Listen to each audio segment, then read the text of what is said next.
जय श्री राम दोस्तों, कैसे हो आप सब। मुझे उम्मीद है कि आप लोग बहुत ही अच्छे होंगे, मस्त होंगे, स्वस्थ होंगे। दोस्तों आज की क्लास में लेकर आए क्लास 10। चैप्टर नंबर ये है फिजिक्स। चैप्टर नहीं है चैप्टर का नाम है दो चर के रैखिक समीकरण। ठीक है, दो चर के रैखिक समीकरण होता क्या, इसका युग में हम लोग पूरा आज इस वीडियो में डिटेल से बात करेंगे। ये तो पूरा बेसिक है। अगर आप लोग दो चर के रैखिक समीकरण से परेशान हैं, ठीक है, आपको नहीं आता है, तो इसमें हम पूरा मतलब इसका बता देंगे। ये आज फर्स्ट क्लास है। ठीक है, इसके बाद और भी वीडियो आएगा, लेकिन ये सबसे इम्पोर्टेंट क्लास है आपको लेके, क्योंकि ये नहीं देखते हैं तो आप लोग बहुत दिक्कत होगा सवाल बनाने में, सवाल को समझने में। ठीक है, तो आप लोग हम लोग सीखते हैं दो चर वाले रैखिक समीकरण का युग में। सबसे पहले इस लाइन का मतलब समझते हैं। ये दो चर कहने का मतलब क्या होता है। ठीक है, इसमें दो चर रहेगा। ये पहले आप लोग को समझिए कि चर किसे कहते हैं, तो जिसका मान हमेशा बदलते रहता है। जैसे कि आप एक्स वाई जेड लिखते हैं, एक्स वाई जेड, ठीक है, ये सब और भी ऐसी चीज़ ए बी सी भी हो सकता है, कुछ भी हो सकता है, इसी को बोलते हैं चर। ठीक है, इसका मान हमेशा बदलते रहता है जी। ठीक है, आप लोग देख लीजिए इसमें कितना चर रहेगा, दो चर। तो अब ऐसा समीकरण मान रहा है जिसमें दो चर होना चाहिए। ठीक है, और रैखिक का मतलब होता है कि जिस बहुपद का घात कितना होना चाहिए, एक होना चाहिए। तो जिस बहुपद का घात एक हो उसको बोलते हैं रैखिक बहुपद। घात कितना होना चाहिए, एक होना चाहिए। ठीक है, और समीकरण तब होगा जब उसके कुछ उस समीकरण का बराबर हो। जैसे एक दो चर वाले रैखिक समीकरण लेते हैं। ठीक है, एग्जाम्पल में समझिए, जैसे हम लेते हैं x प्लस के वाई, इसमें दो चर है, तो ये अभी तक बहुपद है। जब तक नहीं इसको हम बराबर में कुछ देंगे, जैसे हम 6 देते हैं, तब ये दो चर के रैखिक समीकरण बनता है। देखिए इसका प्रत्येक का घात एक है। ठीक है, प्रत्येक का घात कितना, एक है, और ये कितना चर है, दो चर। और ये दो चर वाले रैखिक समीकरण हो गया। ठीक है, बराबर में कुछ है तभी हम इसको समीकरण बोलेंगे, अन्यथा बराबर में यदि कुछ नहीं रहता है तब इसको हम लोग बोलेंगे बहुपद। ठीक है, और जैसे ही बराबर में देते हैं ये आ जाता है समीकरण। ठीक है, तो ये हो गया दो चर के रैखिक समीकरण। ठीक है, अब होता है इसका युग में। युग में कहने का मतलब है कि हमेशा समीकरण जो रहेगा वो दो गो रहेगा। कै गो रहेगा, दो गो रहेगा। ठीक है, यानी दो गो समीकरण रहेगा। तो ये हो गया दो चर, यानी दो चर इसमें दिखेगा एक्स वाई। हो सकता है कि एक्स वाई के जगह पर कुछ और भी हो सकता है। ठीक है, तो ये समीकरण था दो चर वाले रैखिक समीकरण। अच्छा, इसमें कभी भी दो चर, इसमें देखिए दो चर दिया है और एक समीकरण है रैखिक समीकरण, और इसमें हलों की संख्या कितना होगा जी, तो हलों की संख्या जो निकलेगा, ठीक है, हलों की संख्या अनगिनत होगा। कैसे होगा, अनगिनत, अनगिनत। ठीक है, कभी भी याद रखिएगा कि दो चर के रैखिक समीकरण केवल एक गो समीकरण दिया, कितना समीकरण, एक समीकरण, तब उसका हलों की संख्या अनगिनत होता है। ठीक है, कई गो होता है, अनगिनत। अन्यथा दो गो दिया रहेगा, तीन गो दिया रहेगा, दो समीकरण दिया रहेगा, युग्मिक रूप में रहेगा, तो वहाँ पे अलग मान निकलता है, वहाँ पे कुछ और ही होता है। ठीक, तो यहाँ पे समझिए कि दो चर के रैखिक समीकरण केवल एक गो रहता है समीकरण, तो उसमें हलों की संख्या अनगिनत होता है। कैसे अनगिनत होता है, इसलिए ये एक्स प्लस वाई बराबर 6 है, तो इसका मतलब कि हम एक्स का मान और वाई का मान रखते हैं तो हमारा 6 आता है। जैसे एक्स का मान 4 रख लीजिए, वाई का मान 2, ये 6 आ जाएगा।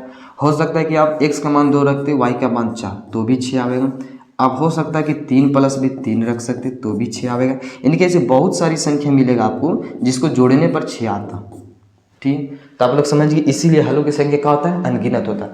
आप यहाँ पे और भी संख्या रखिए, 1 और 5 भी रख सकते हैं, 0 और 6 भी रख सकते हैं। ठीक है, पॉइंट में भी रख सकते हैं, बटा में भी रख सकते हैं, बस वो दोनों को जोड़ने पर कितना आना चाहिए, 6 आना चाहिए। ठीक है, तो इसमें हलों की संख्या बहुत सारी हो जाएगा, माइनस में भी चलेगा। ठीक है, तो यही था दो चर के रैखिक समीकरण। अब इसमें हम लोग पढ़ते हैं इसका व्यापक रूप।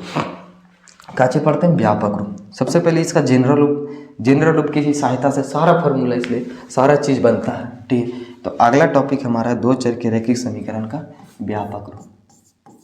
सबसे पहले यही टॉपिक है, व्यापक रूप होता क्या। देखिए, व्यापक रूप आप लोग जानते हैं कि ax प्लस के by प्लस के c बराबर के 0। ठीक है, ये हो गया dx प्लस के ey प्लस के f बराबर के 0। देखिए हमेशा दो युग्मिक रूप में रहेगा, यानी दो समीकरण दिया रहेगा। जैसे ये हो गया पहला समीकरण, और ये कितना हो गया, ये हो गया पहला, और ये हो गया दूसरा। ठीक है, ये हमेशा जोड़े के रूप में रहेगा, यानी युग्मिक रहेगा। तो ये हो गया दो चर के रैखिक समीकरण के व्यापक रूप। याद नहीं होता तो देखिए ए बी सी याद रखिए, डी ई एफ याद रखिए, इतना याद रखिए, बस ये बन जाएगा, याद हो जाएगा।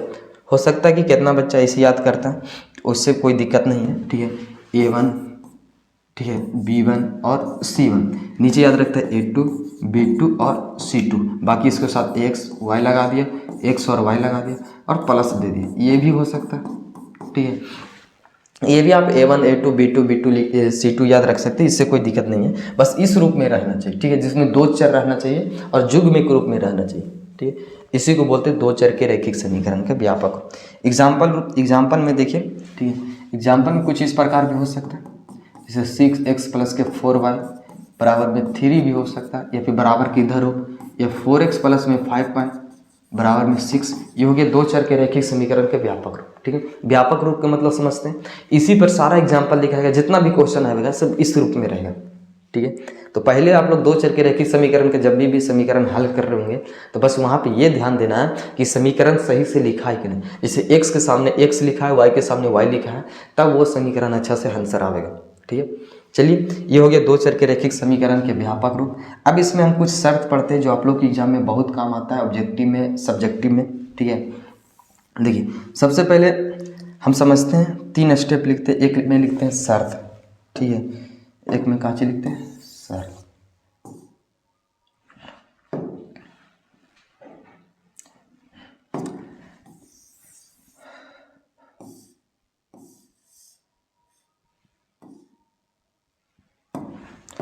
देखिए, यहाँ पे आप लोग याद रखिएगा इसका शर्त क्या होता है। ठीक है, एक लाइन में शर्त होगा, उसके बाद हलों की संख्या याद रखना है, हलों की संख्या। दूसरा इसका युग्म याद रखना कि इस समीकरण का युग्म कैसा होगा। एग्जाम में बहुत बार पूछता है ऑब्जेक्टिव यहाँ से, जो अभी बता रहे हैं। फिर उसके बाद इसी में हम ग्राफ बता देते हैं। ठीक है, ग्राफ इसका कैसा होता है, देखिए ये पॉइंट है। ठीक है, आप लोग समझ सकते हो, दो चर वाले रैखिक समीकरण। ठीक है, तो सबसे पहले इसका शर्त की बात करें। ठीक है, हो सकता है आप लोग का शर्त कि a बटा के d इक्वल नोट b बटा के e रहे।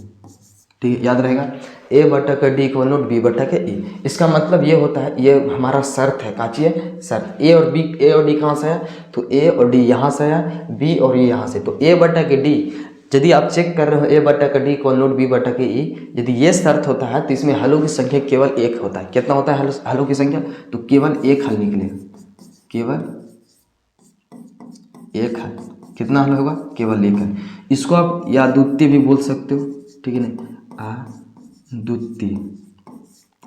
ठीक है, तो यहाँ से ऑब्जेक्टिव यदि आप लोग से पूछा जाए कि केवल एक हल किसका होता है, तो a बटा डी इक्वल नोट b बटा e। अगर आप लोग के एग्जाम में ऑप्शन में ये दिया है, हो सकता है किसी का क्वेश्चन देके ऑप्शन में ये दे देता है, तो आप लोग याद रख सकते हैं। इसका युग्म जो होता है वो अविरोधी होता है। कैसा होता है, अविरोधी। ठीक है, यानी इसका जो समीकरण रहता है, जैसे ये युग्म है, इसका कैसा रहता है, एक दूसरे के अविरोधी रहेंगे। ठीक है, इसका ग्राफ कैसा रहता है जी, तो इसका ग्राफ प्रतिच्छेदी रहता है। कैसा रहेगा, प्रतिच्छेदी। कहने का मतलब है कि एक रेखा दूसरे रेखा को काटेगा। ठीक है, केवल एक बिंदु पर काटेगा, उसी को बोलते हैं प्रतिच्छेदी रेखा।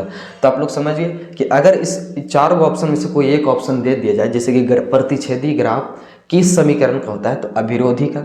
अविरोधी का हलों की संख्या कितना होता है, केवल एक हल होता है, इसको अद्वितीय बोलते हैं। इसका शर्त होता है ए बटा डी बराबर नहीं होगा b बटा e को। ठीक है, ये आप लोग याद रखिएगा, एग्जाम में ग्राफ में ऑब्जेक्टिव में पूछता है। ठीक है, कंफर्म में पूछिए।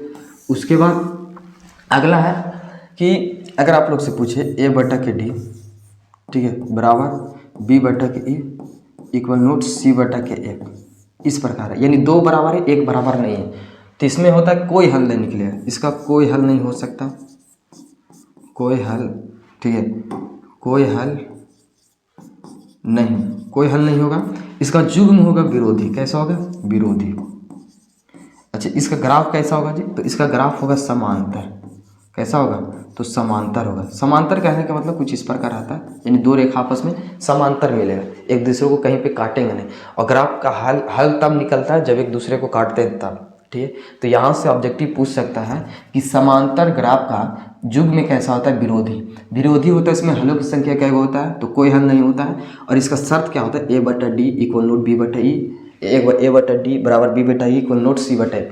हो सकता है कि a बटा डी की जगह पर a1 और a2 हो सकता है, बी की जगह पर B1 और B2 हो सकता है, ठीक, इस प्रकार भी होगा तो चलेगा। बस वहाँ पे देखना कि इस रूप में है कि नहीं, ठीक है। इसका कोई हल नहीं होता। अविरोधी जो यानी ये 4 ऑप्शन में से 4 लाइन में से कोई एक पूछता है और आपको ऑप्शन खोजने के लिए बोलता है, ठीक है। चलिए अगला है, एक और है लास्ट, ठीक है, जिसको हम लोग बोलते हैं A/D बराबर B/E बराबर C/F, यानी इसमें तीनों स्टेप बराबर है। तो जब तीनों स्टेप बराबर है तो इसमें हलों की संख्या अनगिनत होगा। क्या होगा? अनगिनत, ठीक है। यानी बहुत सारी अनंत हल निकलेगा और इसका युग्म जो रहेगा वो आश्रित रहेगा। कैसा रहेगा?